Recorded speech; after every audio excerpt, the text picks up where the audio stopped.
Miss হবে না আপনার পছন্দের টিভি শো। দেখুন জি5 অ্যাপে একদম ফ্রি।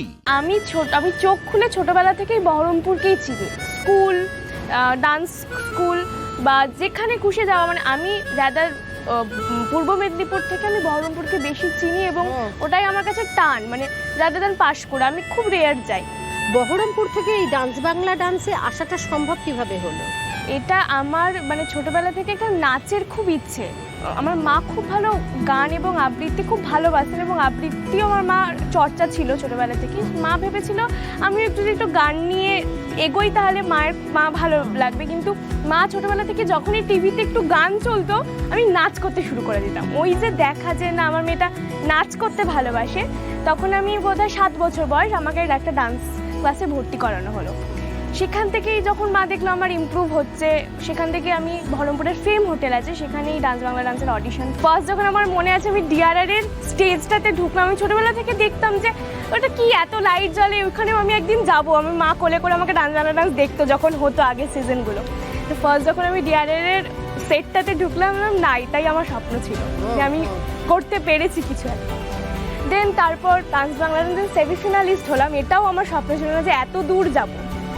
সেটা হওয়ার পরেও যে ঠাকুর আমার জন্য আরো কিছু রেখেছিল, এটাও আমার কাছে আনএক্সপেক্টেড। দেন গৌরী এলোর জন্য আমার কাছে অডিশন, গৌরী এলোর জন্য, হ্যাঁ একদম আনএক্সপেক্টেড যে তুমি অ্যাক্টিং করতে চাও, তাহলে তুমি অডিশনটা দিতে বললাম। হ্যাঁ, মানে কেন করব না। আচ্ছা, সেখান থেকে অডিশন দেওয়া এবং গৌরী এলোর জন্য চান্স পাওয়া এবং লিড পাওয়া, মানে সবটা একটা ফ্লো এর মতো। মা কি সব জায়গায় এখনো নিয়ে যায়? হ্যাঁ, একদম মা সবসময় আমার সাথে থাকে, আমিও ছাড়ি না। এখন সবাই থাকে না যে ফ্রেন্ডসদের সাথে বেরোনো, একটু ঘুরতে যাওয়া, যাওয়া, আমার কোনো দিনই সেটা মন থেকে আসে না। আমি যেখানেই যাব একটু মা বাবাকে নিয়ে যাই, মা বাবাকে শপিং করতে নিয়ে যাই, মা বাবাকে রেস্টুরেন্টে নিয়ে যাই, এবং আমার ভালো লাগে মা।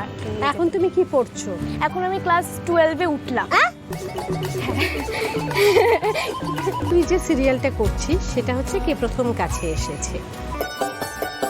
কে প্রথম কাছে এসেছে তো তোর নাম হচ্ছে মধুবনী। হ্যাঁ। আর তুই ক্লাস 12-এ পড়িস, উচ্চ মাধ্যমিক এবছর দিবি না সামনের বছর? সামনের বছর উচ্চ মাধ্যমিক দিবি। তাহলে এখানে সিরিয়ালে তোর একটা মেয়েও আছে। হ্যাঁ, সিঙ্গেল মাদার তুই? হ্যাঁ, আমি একজন সিঙ্গেল মাদার এবং মেয়েই হচ্ছে আমার জগৎ। মেয়ের একটা ডিসঅর্ডার আছে, একটা না দুটো। মেয়ে ডায়াবেটিক পেশেন্ট এবং হার্টের একটা সমস্যা আছে, সেই জন্য মেয়ের কিছু যাতে না হয় সেজন্য আমি প্রাণপণে সেটাই চাই এবং পৃথিবীর সাথে আমি লড়ে নেব।